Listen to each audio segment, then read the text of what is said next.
First question that comes to my mind is there any way we can stop falling for this again and again? Now, Air India put out a statement yesterday, and you could almost sense the helplessness from the statement, saying that even though every call so far has proven to be a hoax call, we have no option but to treat every call as a potential truth because we cannot take any chances with safety, especially when it comes to the safety of our passengers, safety of our crew. So, does this mean that the system is now vulnerable for anyone who has no job, who has a perverted desire to just cause mayhem and just get some kicks out of it, to just put an anonymous message on Twitter through an anonymous handle and then sit back and enjoy while absolute chaos unfolds and hundreds of people are inconvenienced?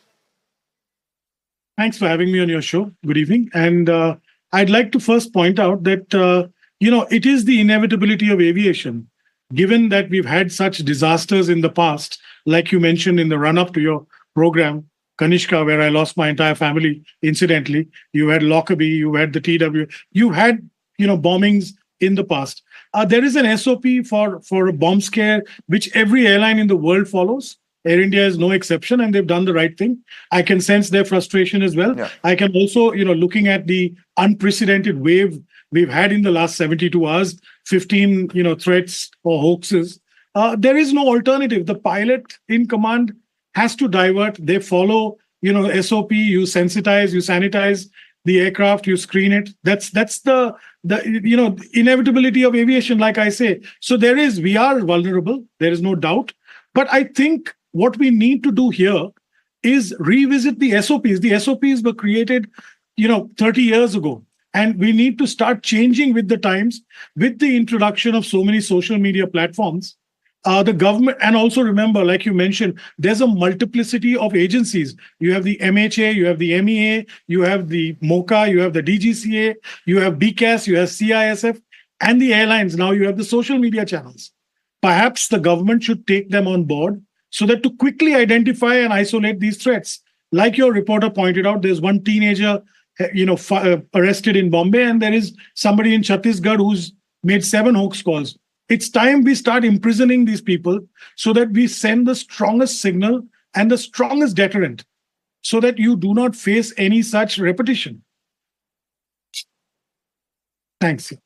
Okay, so let me bring in Jitendra Bhargav on that. Mr. Bhargav, do you agree with Mr. Lazar's view that the SOPs that have been drafted, which have been, of course, standard international parlance for so long, is it time to revisit those SOPs? Because at the end of the day, one can understand that there's no room for a safety terrorist, they only need to be successful once, and it's okay if 100 flights are delayed as long as one flight does not go down with a bombing.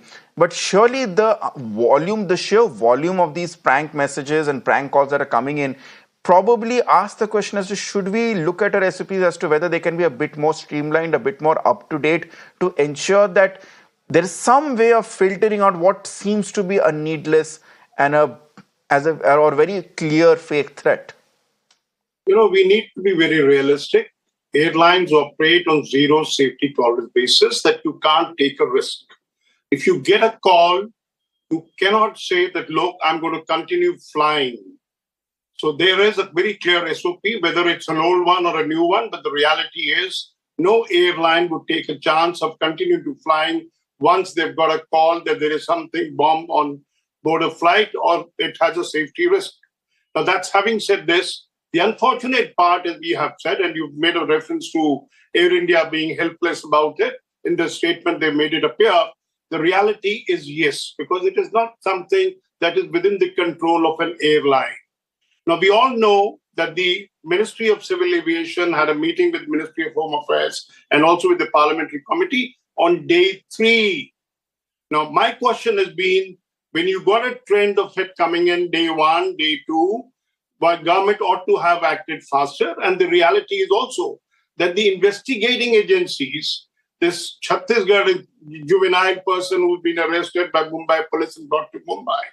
Now, if he was responsible for only 3 calls, what about the others? Now, the government has probably made it known in the Parliamentary Committee that they've got some leads. Now, what is it? They need to put it in public domain. Yeah. Now, if as you alluded, that probably it was coinciding with the Canadian issue and what has happened, and simultaneously it's happened, mere coincidence. Now, if that is it, it's a serious matter. Now, the one has to be very clear that 16 hoax calls in a matter of 3 days' time not only impact passengers, the airline financially, airline flight schedules, but also India's image. That why is it that our investigating agencies have been so lethargic as not to have reached out? There is a social media, there can be a call made on telephone, etc. You've got to reach out to them. One can agree, yes, the criminals are always ahead. But as this juvenile instance is showing, he is not a criminal. He may have done it as a prank, may have done it for whatever reasons it is. But for government investigating agencies to not nab them immediately, to put an end to it, because unless the fear is brought in, what do you do about it? The ministry has, and the airlines have suggested today that let these pranksters be put on no-fly zone. Is that the only punishment? There should be much harsher punishment, a deterrent action to be taken so that nobody ever dares to it. Because airlines are paying a huge price when flight get diverted, passengers get inconvenienced, the other flight schedule get disrupted. A whole lot of things are happening. So I have nothing but sympathy for the airlines at this stage. And one request to the general passengers, please remember, when a plane gets diverted, it has a bearing on the cascading effect on the other schedule. So don't blame the airline, bear the kind of delay, because the airlines themselves have been going through a difficult time.